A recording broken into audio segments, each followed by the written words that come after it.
Welcome to the Amazon Legends podcast, where we have real stories about making it big on Amazon. Our guests are CEOs of large companies and entrepreneurs who became powerful sellers, also experts specializing in helping sellers, and both former and current Amazon employees who will give us an insight from behind the scenes. Here's your host, Nick Urison. Hello, everybody. Welcome to another episode of Amazon Legends. Today, we have Jason Langston as our guest. Jason is the co-founder and CEO of Jelco Products. Jelco Products is a global leader in comfort-inspired products that unlock human potential. So you may say what that is, you don't understand. Well, we realize our potential while we are sitting, and Jelco makes the products that we sit on so that we can sit comfortably and unlock our potential. So you're going to hear all about it. And Jason is also the co-author and co-owner of multiple brand patents in both the United States and China. And he has been a lifelong entrepreneur and a leader with extensive B2B experience. So with that, I usually start my show by asking my guest to tell me something he's doing really well right now. And that is usually on either Amazon or e-commerce, something that really pushes revenues or something along those lines. But this time I'm going to start a little bit different. So we're going to focus on a major change that Jason made in his business that made a huge impact. So Jason, tell us about that and tell us what led to it and why you did it, what you did, and what happened in the process. Thanks, Nick. So what we do really well right now, and I'll digress after this to go back to what changes we had to make to get to where we are. But I believe what our biggest strength right now is we are attracting some very good talent. We brought in a young CFO a couple of years ago who is a personal acquaintance of mine, and he is actually part of a business review board that evaluates venture capital opportunities in medical technology spaces.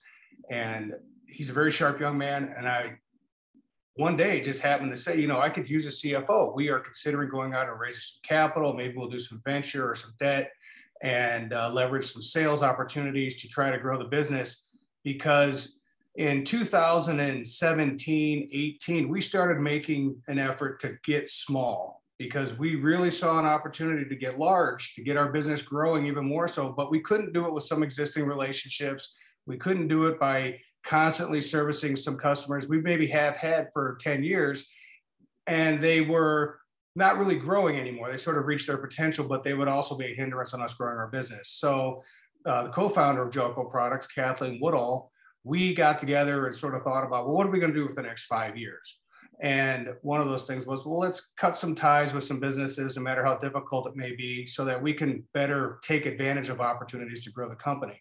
So when we made that conscious decision, we then also started to look at, if we want to go become a $50 million business, we're going to need people who have experience growing businesses to $50 million or maybe more than $50 million. I mean, I really hate to put numbers on things because you sort of limit yourself. And that's when we brought Jake in. He has been fantastic. I mean, he's still to this day helping us grow the company, evaluate opportunities, and he brings a very prudent fiscal discipline that I don't have. I'm an entrepreneur. I see opportunity and we say, let's go for it. Whereas he's like, hold on a second there. Maybe we should rein in some of this enthusiasm and look at what the real long-term strategy is. And then we brought in another person through Jake's effort, our chief marketing officer. His name is Jeff Ray. And Jeff actually helped us create a more solidified vision and mission for our business, defining our brands, defining what the value is to the customers, conveying benefit of use of our products, and which, by the way, you can see us at jelcoproducts.com. If you're unfamiliar with who we are, Jelco Products makes a patented line of ergonomic seat cushions. And when you think about what has gone on in the last few years in the world, seating is a very important part of people's lives, personally, professionally. And so Jeff came in. He works for some, or had worked for some very big brands. He's retired now, and but he's basically helping us craft our messages to our different vertical markets. And so that's where we're at now. We've gone from a pretty significant business in catalog. We were the leader in the category, and Sharper Image, Hammacher Schlemmer, Brookstone, all the big books. And then we had a myriad of other sellers that were online, some e-commerce based businesses and things like this. And Amazon actually sort of ruined the model for some of those businesses. They were no longer viable businesses. You don't see a lot of Sharper Image stuff anymore. You used to see them everywhere. Now, not so much. Same thing with Brookstone. I think they're not even in business anymore. I'm not for sure on this. But Amazon sort of created such an efficiency that these companies could no longer compete. And we basically severed our relationships with some of those businesses, got small, got active on Amazon, and then started to grow our business. So how long was it when you made that decision since you started the business?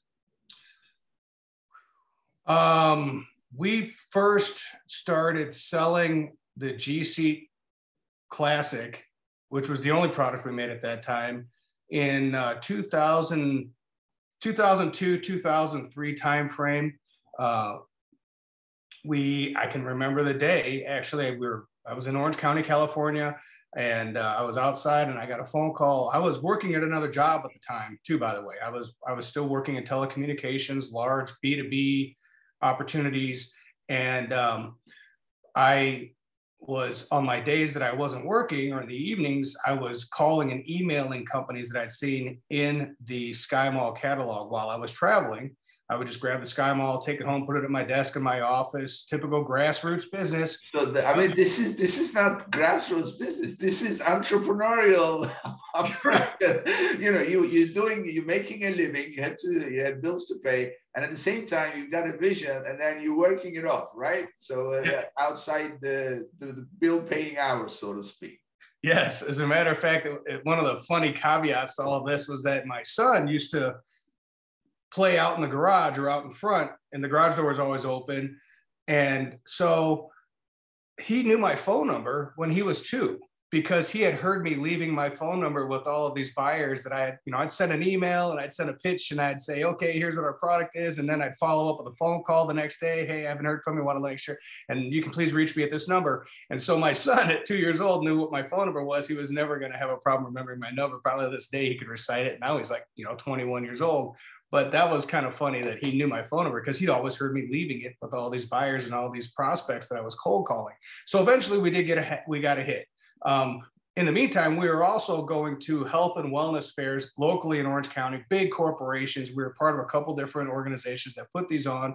We would go put up our banner in a booth, table basically, in a chair. And I was hauling these around in my truck, and we'd put the banner up, and basically it just said, pitch the G-Seat ergonomic seating. I think it had portable on it or something like this, had the brand well displayed, and we would exhibit at these health fairs 2 or 3 times a week and maybe sell 1 or 2. And that was like, woo, we sold 1. I mean, wow. But I talked to like 1,000 people before I sold 1. Now we sell 1,000 and I don't talk to anybody anymore. Yeah. It's changing. So how long was it? So you started this in 2002, you said, and but before it became a business where you had sustainable revenues, how long was that time frame? About a year? Probably, yeah. I would say, I think our first year we actually did something substantial where we're like, okay, this is going somewhere.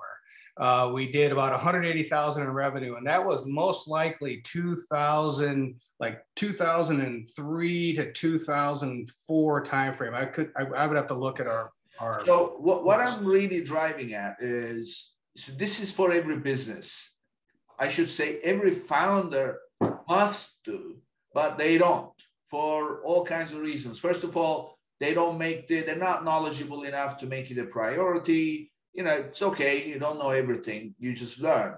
Right. Or another factor that I see is egos.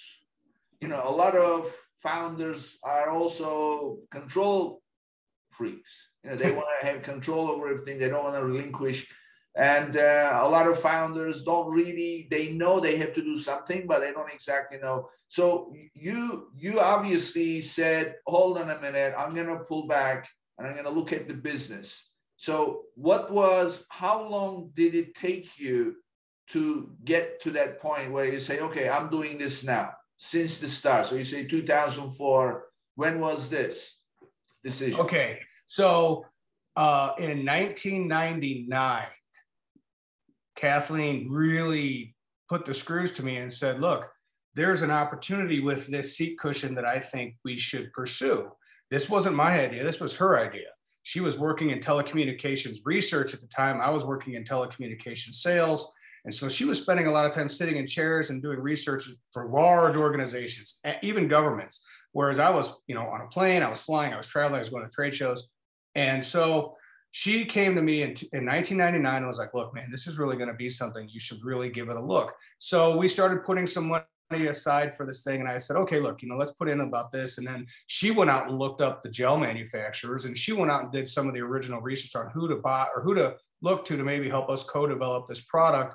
And it ended up with a company in San Fernando. So that was like 2000. And then in 2001, the telecommunications business really started to get ugly. The dot-com bubble had burst, businesses were going under, many of my clients were going broke. And so we had to sort of look for something to get to the exits.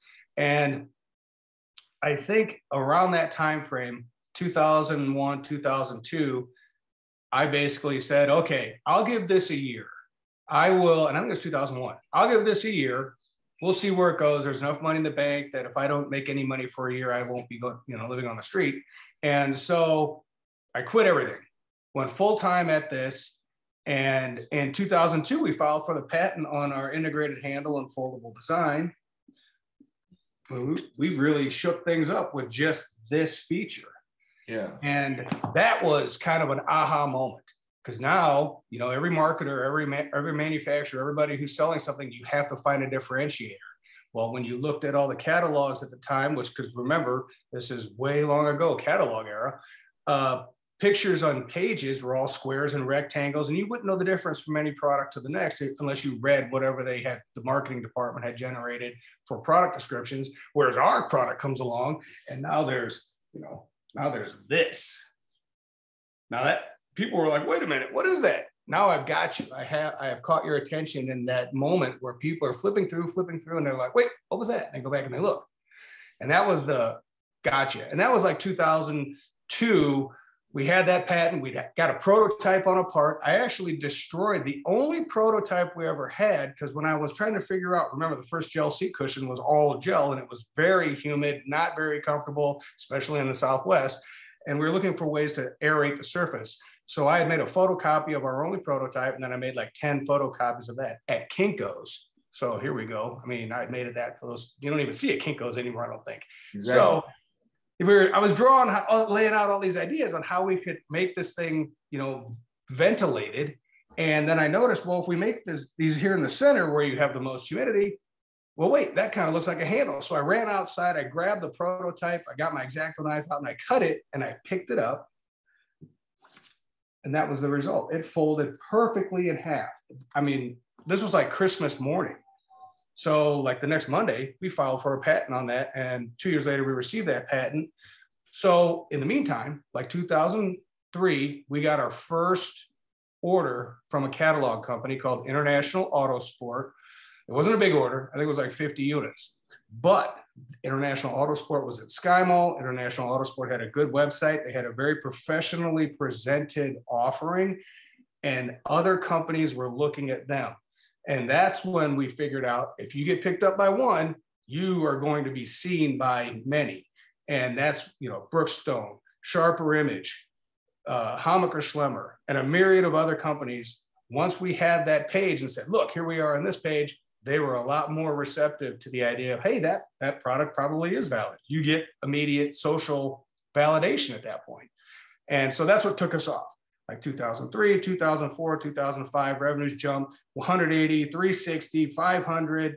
And then we had a dispute with the manufacturer because we'd gone from being that silly little project in the back to now being a mainline production product that they were making thousands of units a year. And they said, well, we helped you develop that. We want you to give that over to us. Well, we were like, wait a minute, you didn't pay for, you didn't develop anything. We came to you with this idea. You were the help, but you weren't the inventor. I mean, there's a guy that owns a McDonald's, and then there's the people that make hamburgers, and the two of them aren't the same. They didn't like that message, so they tried to strong us into taking over our patent, and they were going to license it to us for 2 years. Well, we were just getting there. I mean, we were just getting there. We could have done $1 million the next year, and they were like, no, we're not going to build this for you anymore. So now I took a hard lesson on being single vendor reliant, and how you never want to leave your flank exposed by simply having one company being able to build your product and have one set of tools in one location where someone could hold those hostage. And that's basically what happened. And we actually defeated them. Fortunately for us, one of our original supporters is our very good friend, Alex Friedland, who's a retired attorney from the Bay Area. Alex and I used to play racquetball together. We were all members at a Capital Club in downtown San Jose together. And he basically handled our case for us pro bono because he had a vested interest in seeing us be successful. And at the end of the day, we prevailed. And it was very fortunate for us that we'd had the right people in our corner. So what I'm curious about is, while this is going on, how are you able to maintain the business? Because if you are in dispute, they're not making products for you anymore. You've got orders to fulfill, you've got bills to pay, you've got and overheads to carry. What do you do? That's a good question. Again, I think this is another moment where perhaps we're a very positively spirited company. We try to do good things for good people. The manufacturer had a sort of an ugly divorce with a biz dev guy. And that person went to work developing business for a Taiwanese manufacturer called Velo. And basically took the gel wrist pad business from this manufacturer and flipped it to Velo because he brought it to them. Now he's going to take it away. So they got a little bit of their own medicine here. And so Velo picked up this business, and we went to him. We happened to call him and said, hey, look, this is going on with us over here. We need you to help us, perhaps anchor down another manufacturer. And he goes, well, can you meet me in Santa Barbara? I think it was Santa Barbara, because I'm getting on a plane tomorrow to go to Taiwan. If you can bring me 2 samples, I could probably have you prototypes in 6 weeks. I mean, it was amazing. We got in the car, drove up there, brought him 2 parts and said, please do what you can. 6 weeks later, they were mailing us prototypes that weren't perfect, but they were 80%. And I said, if you can do this in 6 weeks, what can you do in another 90 days? And in 90 days, we had tools for this. And we actually made some improvements on this product because of that relationship, because we're like, well, look, if we're going to tool for a new line, let's figure out what the shortcomings were of the first version and make some improvements. So we took some gel out of the product in the second effort. We put a foam base in it, lightened up the product by half, which made it a lot more practical for travel. And a lot of our users were saying that it was a little bit too heavy for them. It wasn't as flimsy and floppy. It had a better shape. And actually the idea, we call it dynamic density technology. And you see this everywhere now. I mean, there's mattress companies that are doing what we developed back in 2005, 2006. We use a foam base and then a gel layer over the top. And the gel disperses the pressure of the person making contact with the product, while the foam base acts like a shock absorber. So you actually have the benefit of 2 different materials providing 2 different physics values. And we put them all in one seat.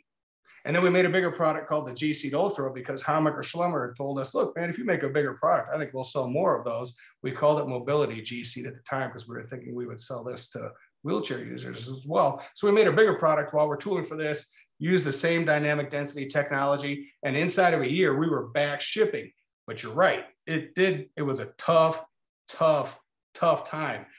First off, I had to call all these buyers who I was like 18 months into my relationship with and say, oh, by the way, I can't ship you any product. I'm out of inventory. Our manufacturer is having a dispute.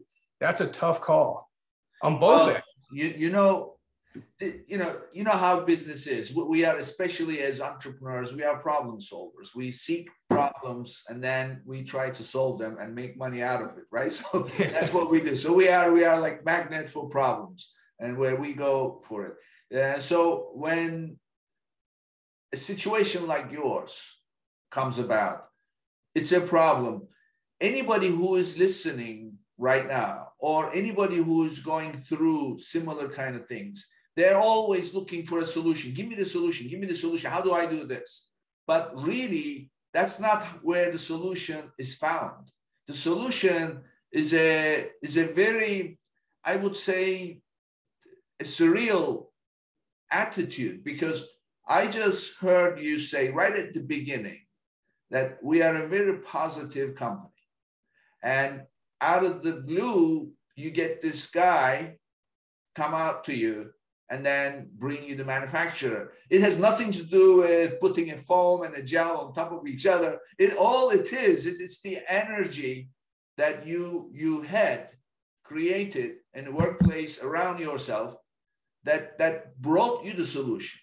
So that's a whole different approach, isn't it? I mean, it's not an engineering approach. It's a very different approach where all entrepreneurs must have, because they are making things happen, but they can't do everything.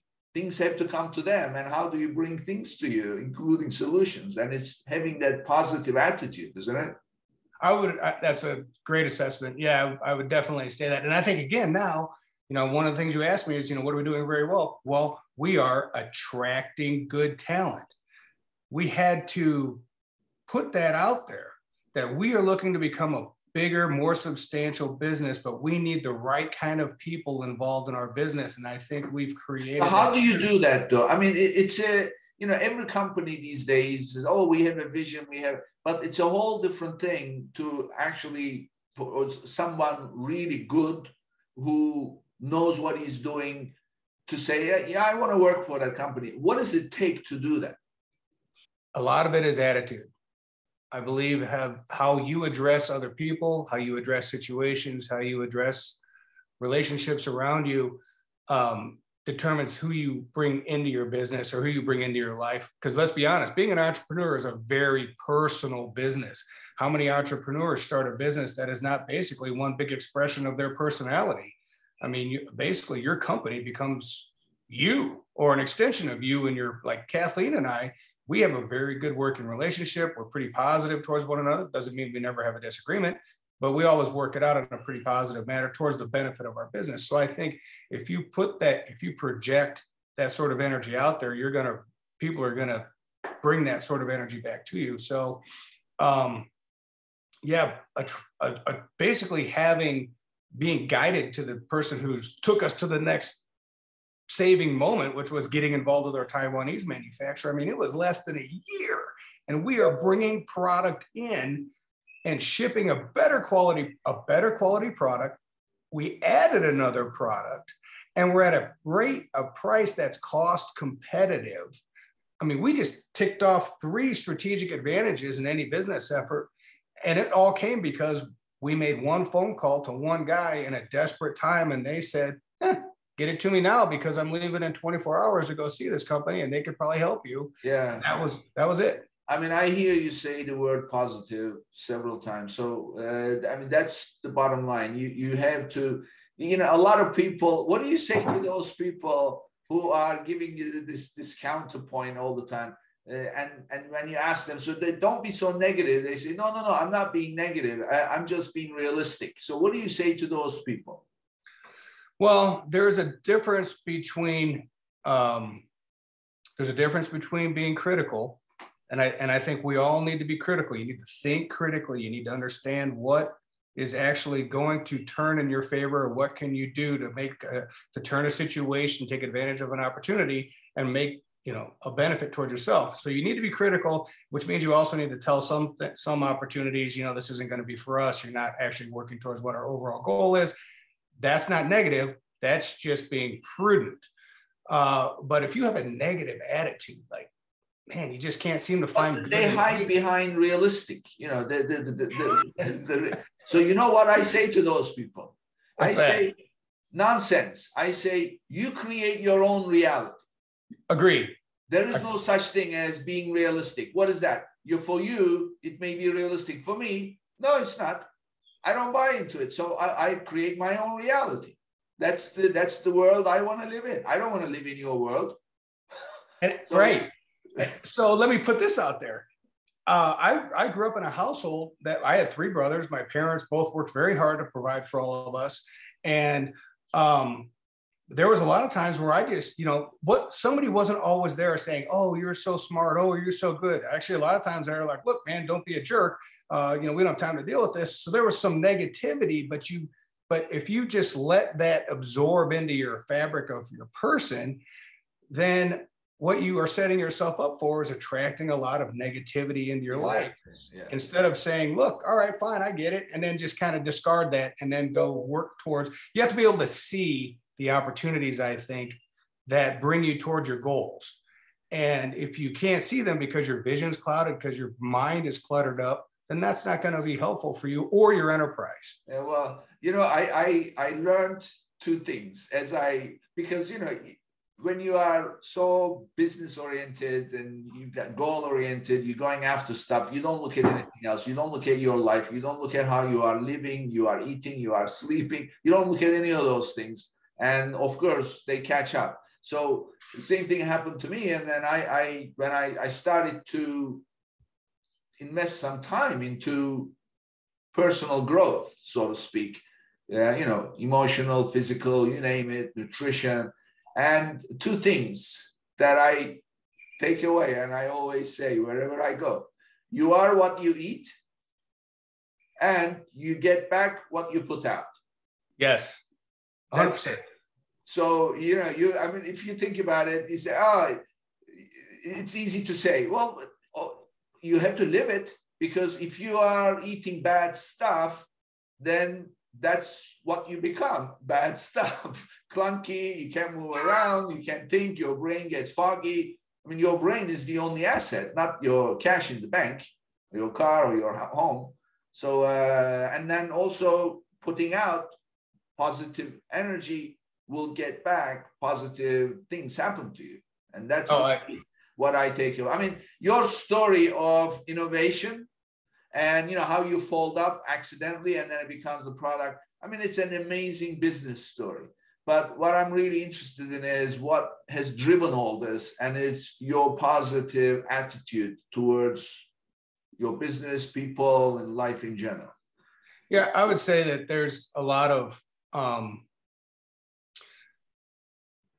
Kathleen Woodall, she came up with the idea, and she's a very positive person. She is, and she's very active in nutrition and fitness. I mean, our whole company as a culture, basically, I don't think there's a slob among us, because we basically don't have that kind of a culture. Everybody is aware of what they eat. We're actually Gelco Products as a business. We're planning to do some things here coming forward here in 2022 with perhaps a podcast or some greater content to help people understand the value of nutrition, what the long-term effects are of a sedentary lifestyle. Because again, even though we make a seat cushion to displace the negative effects of being seated, one of the other things that we try to tell people is you need to get up and move around. You need to be active. You need to do things for your body to get yourself, energized. And then you need to fill your body with food that is actually nutritious and doesn't come out of a box or didn't, come off the shelf somewhere that was prepackaged in some faraway place. And so there's value in all of us. And here's one thing I also want to throw in there. I was a judge at a business competition a couple of years ago, college business. These business kids, they were trying to get out of school, and they had this competition, and they came in and they pitched their idea to a panel of us. And we each all sat individually. All the judges did. There was, I think, 8 or 9 of us. And they come in teams of 2 or 3, and they pitch their idea, and they go through their presentation, and then we would make critical notes. And one of the things was we couldn't talk to them. We couldn't tell them what our criticisms were. Well, I took that note and threw that away, because if I can't give you immediate feedback for what I think you can make an improvement on, what's the whole point? I've been a coach in 2 sports for 20 seasons. Immediate feedback is the greatest asset you can have. Anyway, long and short of it, at the end of the day, the kids all got to go to the judge's table that they really, thought was most helpful for them. My table was full.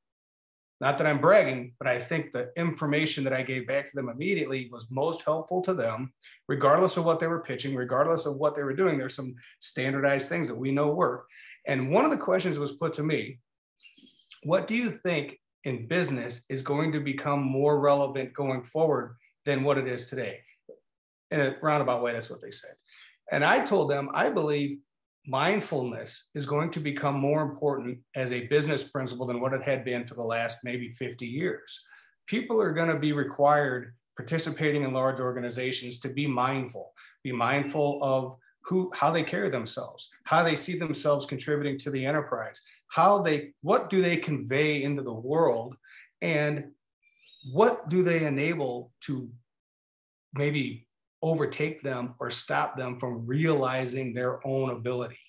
And so I said mindfulness, I believe, is going to become a principle that they should probably teach in business school. I think it's going to become more relevant. And I think you and I are talking about that very same thing. Yeah. I mean, I always say the same thing when somebody's looking for a job, or don't necessarily call it a job, but a relationship. It could be personal, professional, we name it. And they say, oh, I want this, I want that, I want the other, and it's always, I say, what is your value?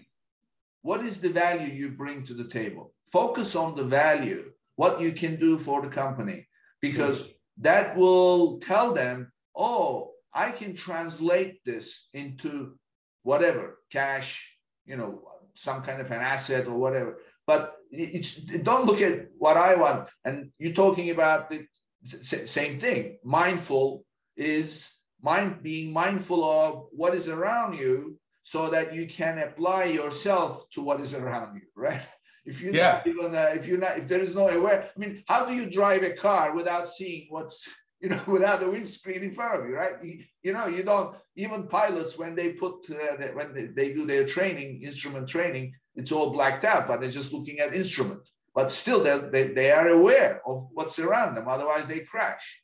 So, but we go through life without being aware of what's around us. It's amazing. Especially now, because you can. Oh my God! They don't get me started. This is a whole episode. I don't talk to people. I don't talk. Even my close friends. The minute that they look at their phone, I stop talking.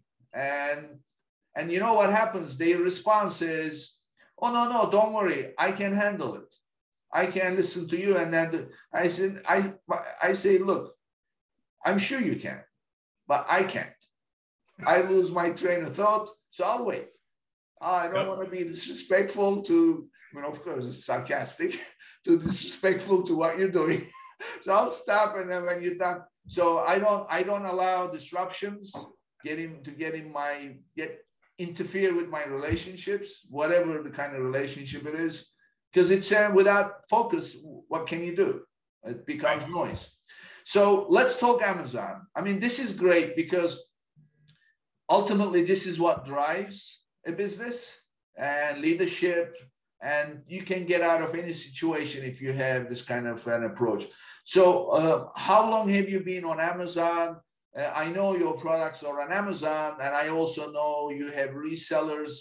You are also selling direct. Tell us about give us a little bit of a history of the challenges you had starting on Amazon. And what I want to really hear is, you opened up Amazon, but suddenly Amazon dictated you to operate a certain way, and then you probably had to change your company's operations. Tell us about those challenges, and then talk to us about how you deal with the situation where you have resellers that you're potentially competing with, and then how you are also doing the selling directly yourself. So basically, we got started on Amazon around 2012, and again, this is a while ago, so don't hold me to it. But the dates are a little bit foggy, although I did review my notes.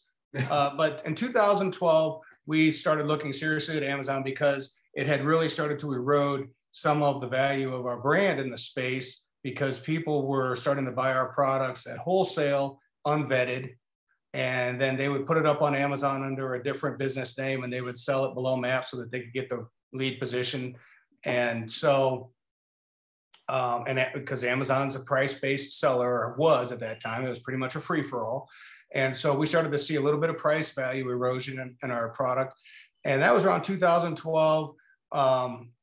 We got serious about starting our own space and taking on Amazon directly and taking that bullhorn away from the resellers who were discounting our product and trying to get in first position in the buy box. So in 2013, we opened our site. We actually started doing pretty well. I think we made like $38,000 our first year on Amazon, but we were only up and running for about 6 months. But we had the value of having made another business in the direct consumer space where we were using catalogs and some other e-commerce based businesses. So we had a good run rate of business. So it wasn't a big deal for us to say, look, we're going to put money towards this. And, I brought in a consultant, basically a researcher who researched how to help us get started on Amazon. We learned the ins and outs of Amazon. Well, I want to interrupt you because I remember you telling me this. You had a very interesting approach. You didn't just go sign up. You actually hired somebody just for research, right? Not right. A consultant. So tell us about that. And where did that come from? Well, Kathleen, again, is more the back office person. She knows how things work. She's always been in tech. And so she was pretty sharp, but Kathleen also had to help me run the business. And so we paid somebody to come in, basically worked in our office and sat in their space and had a couple computers available to them. And basically I just went to them and said, I want to create a presence on Amazon and we would like to know how best we can approach coming into this space. Because I don't want to rush to a failure. I'd like to take some time. Let's learn how this thing works. There's probably a lot going on. It's a huge platform. And I want to know what the policies are so that we don't trip ourselves up. And so for 90 days, they basically looked at how do you get started as, how does your Seller Central account get started? How do you become FBA? Do you qualify for Prime? Is there certain things that you need to do in order to, how do you establish your ACEs? How do you protect your brand registry? These sorts of things. Well, we didn't know any of this stuff. She was actually researching this for us. And then at the end of her 90-day period, I had her just basically tell everybody on the team. We had 6 people in a room and she had an hour to tell us all how it works because this was going to be a dynamic change in our business. And I didn't need just to know how to do this. Kathleen needed to sort of have some, even though she was sharp, she knew what she was already, there were some things going on. We all sort of needed to have this overview so that everybody could understand what was going to be involved as we became a seller on Amazon. And we maintained 2 sites. We had our own FBA site and we had our own, fulfilled by vendor and where we were shipping to our customers, but we also had our Prime site. And so that became a Prime site. You're referring to the listings that you fulfill. You are the seller yourself. And then you also have listings where other companies are selling, but you are a vendor to them. Yeah. And we actually ended up eliminating them altogether, which was kind of that hurt. I mean, that hit the bottom line because as we started coming on board, some of these other companies started to leak their inventories. And I'm talking about big businesses. I'm not going to name any names here, but these were well-established big distributors who they would do something ridiculous, like take 15 units from their inventory. We just shipped them 500 units. They take 15 and put them on an Amazon listing because they were testing the waters with our brand. And they would knock down the price to say $5 less than the minimum advertised price, but they would sell it under some unknown name. And then we would lose lead position on the indexing or the top 5 listings, the top 5 hits when you would search gel seat cushion would be us, and then another company who complied, another company who complied, another company who complied. Well, that went from that to being 3 or 4 of my distributors would be selling it, say price was $59. They would sell it like $54. And then this guy would want to beat them. So they'd sell it $53. And it was just, and then they'd hit our listings at $59. So we basically fired them. I mean, we would have to mark the inventories that we would ship at the production plant, have a undisclosed mark on them. When we would see a map violator on Amazon, we would buy the product, bring it in, look for the mark, find the mark, and then see who we associated that to and go, man, that is this customer. They buy 100 mark. What mark? So you actually code the items that you produce?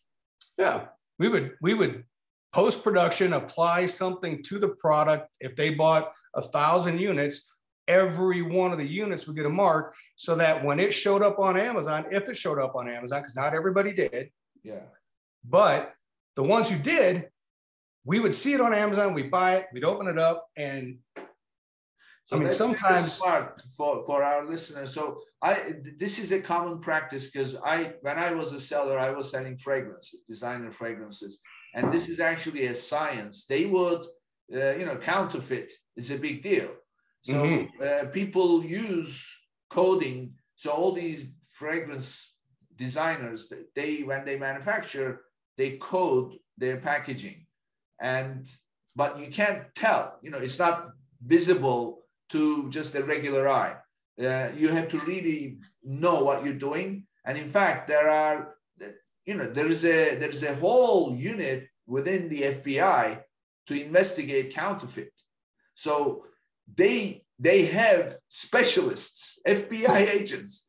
So some people retire as FBI agents, and they get into these companies, the big distributors, who decode products because they know where the coding is.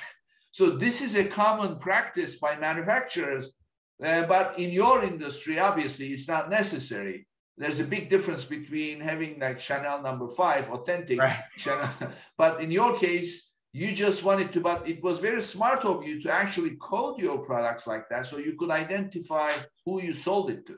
Well, and here's the part that was most painful, is that sometimes we would open these boxes or we would open this shipment that we bought from this seller on Amazon, open it up, flip it over, see who it was, and it would be a customer that spent $500,000 with us. And now I have to decide, am I firing this company? Yeah. And ultimately we did. I mean, that's a gutsy call, because it's cash flow. You sacrificing cash flow. Oh yeah.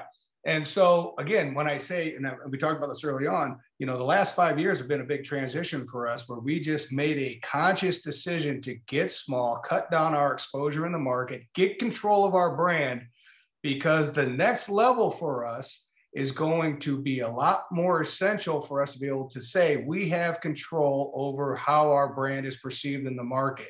There's no dilution in perception out there, because we control as much as we possibly can. Now, we also mentioned pirating and people who are building knockoffs.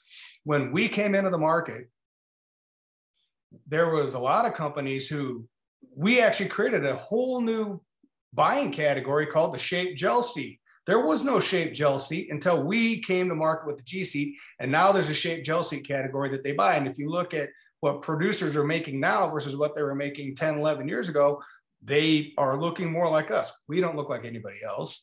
They try to look more like us. But then a bunch of companies started jumping on Amazon. Most of them were produced overseas in probably not so ethical environments, where they were knocking off the features of our product that they thought were aesthetically valuable and incorporating them into their product and then selling them for like $19. Now, this is my one rub about Amazon. And we'll circle back to this later, because I think there's some closing opportunities to discuss or expand on this idea. We don't jungle products. We don't create products that go to the landfill. That's not what we do. We don't sell our products built on, this is the retail price we think we can sell 1 million units. We build our products on the idea that this is going to be beneficial to the user and it's going to cost this much. It's going to actually be of value to the customer, because they won't buy 10 of these cheap ones over the lifetime ownership of one of these. And at the end of the day, one of these is going to cost them half or a third as much as 10 of these cheap ones. But those cheap ones is when I say we don't build products that end up in the landfill. People buy them, they wear them out because they're cheap, they throw them away, it goes in the landfill. There's probably a value of our business that could be said. We are environmentally conscious because we don't build products that people just toss. We're not a use and throw it away item. Yeah, I mean, the other thing that I'm hearing from you is, if you're a manufacturer, produces products under your brand, you really have to, first of all, pay attention to Amazon. You've got to be on Amazon, because Amazon is changing the way business is done. No doubt. Putting out some outlets like Sharper Image, like Bootstone, and you mentioned. So you've got to pay attention to Amazon. The next thing is you've got to be on Amazon as a seller, because that gives you a lot of controls in terms of your brand protection. You're being able to create your listings and your price. Things like that, very important. And if you have a supply chain, network, then you've got to have policies for that supply chain to agree to, which includes not necessarily being able to sell on Amazon if you don't authorize them, so that you can regulate. So, at the end of the day, this really, a lot of companies today, even though it's 2022, they have their private label. They are well known, and then they don't do anything. They don't do anything with Amazon, and then the stuff is being sold. And you mentioned that you noticed that your brand equity was going down, right? It starts to get discounted because you basically have free reign. You've given free reign to anybody else who buys the product. They can do anything they want with it, and in the long run, it hurts you. So. That's really what I'm hearing. Control is key. So rather than grow, instead establish control, then grow. And then if necessary in the process, pull back a little bit and get rid of some of the bad ones. This is, look, we usually talk about Amazon, all the if you like, somewhat of a tactical ways to deal with it, like the FBA, FBM, and how to drive drive traffic and then get reviews and all that stuff. So that's what really builds it. But it's all driven by everything that you're talking about. So I'm gonna say this, that I think that we ought to bring Kathleen back and have like a Jelco part 2 for her to tell us her side of it. But this part is, everything that you mentioned is the real engine of the whole business, right? Right. Yes, and you're right. Just to circle back on your idea that if you're in business today, especially if you're a product manufacturer or even a product distributor, if you don't have a presence on Amazon, you're going to get slayed.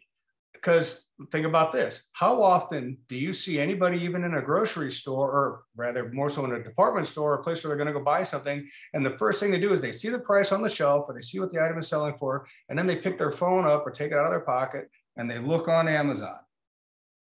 How much is this on Amazon? Because there's a lot of Prime members out there and they get free shipping and they can send it back for whatever reason, so it doesn't hurt them any. That if they see it in a store and they think, well, that price might be about $15 or whatever, too expensive, let me see how much it is on Amazon. Well, if it's the same price on Amazon as it is in the store, then you've got a good marketing message to your customer that we are actually selling something of value to you on Amazon and in the store. You're not going to find something cheap somewhere, perhaps most likely on Amazon. And I think that those things are valuable to the not just the manufacturer, but also to the customer, because then the customer knows that they're not going to buy something and then find out 2 days later that they could have bought it on Amazon for less money, but or their friend got it for cheaper somewhere else on Amazon. So I believe that as a manufacturer and as a business, you have to have Amazon. It is essential. They are embedded in the fabric of industry today, but you also have some controls that if you're willing to make some sacrifices, you can improve the customer experience by using your Amazon presence correctly. Well, one of my stories is this mother and a daughter, young, they decide to go shopping, clothing. And so the mother goes, okay, let's go to Nordstrom. So they go to Nordstrom. And she's like looking at different clothes, and the daughter just takes off, says, okay, I'm going to just go look at a few things. And she comes back a few minutes later, and the mother says, okay, let's go try this on. And the daughter goes, no, I've done my shopping already. She goes, what do you mean? Where's the stuff? You paid it? No, I just looked at what I liked and then looked it up on, online and already placed my orders. They'll be delivered the following day.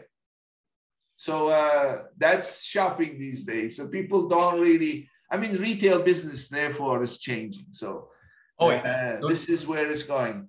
So Jason, this conversation is great. And really, this is the kind of stuff I wanted to cover always, because it's about who we are and how we make things happen. So I don't want to get into the Amazon aspect of it so much. Plus, we are almost out of time. But I want to also ask you, if you, knowing Amazon as big picture, if you could wish one thing for Amazon to change in their policy, what do you think that would be?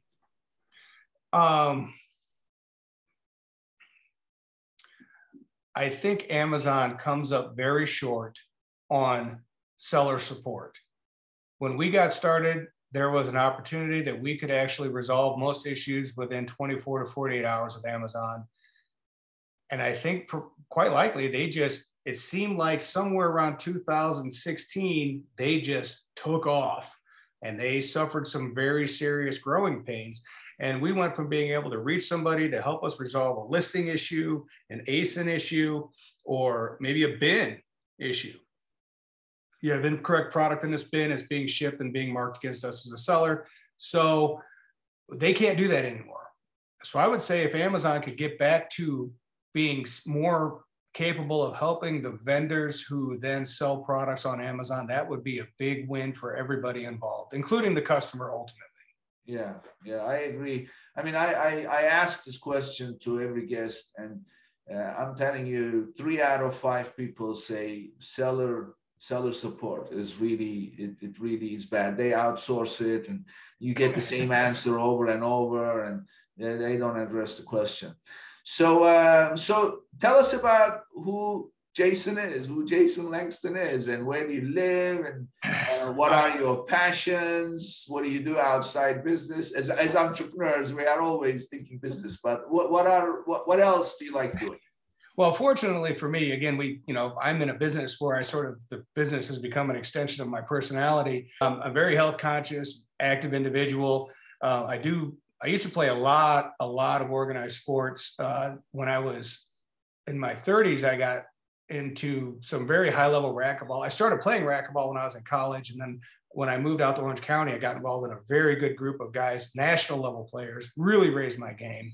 And I lost a lot. I didn't win a lot of matches for probably a better part of maybe a year or so. And then I started to win a few. And then eventually I started playing against the national tournaments. We had some great times. I enjoy my kids.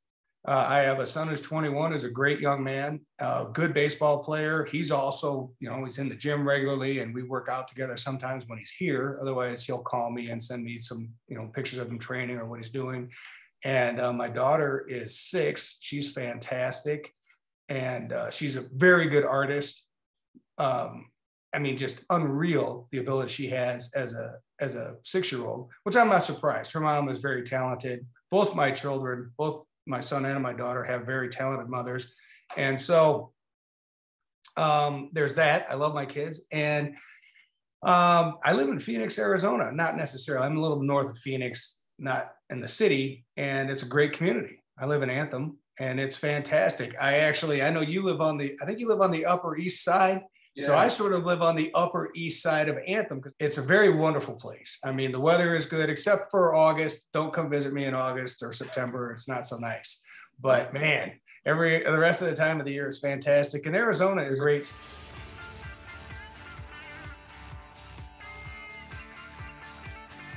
Thank you for tuning in to today's episode. Be sure and subscribe, rate, and review our show. And be sure and share an episode with a friend. And thank you so much for being with us today. We'll see you next week here on Amazon Legends.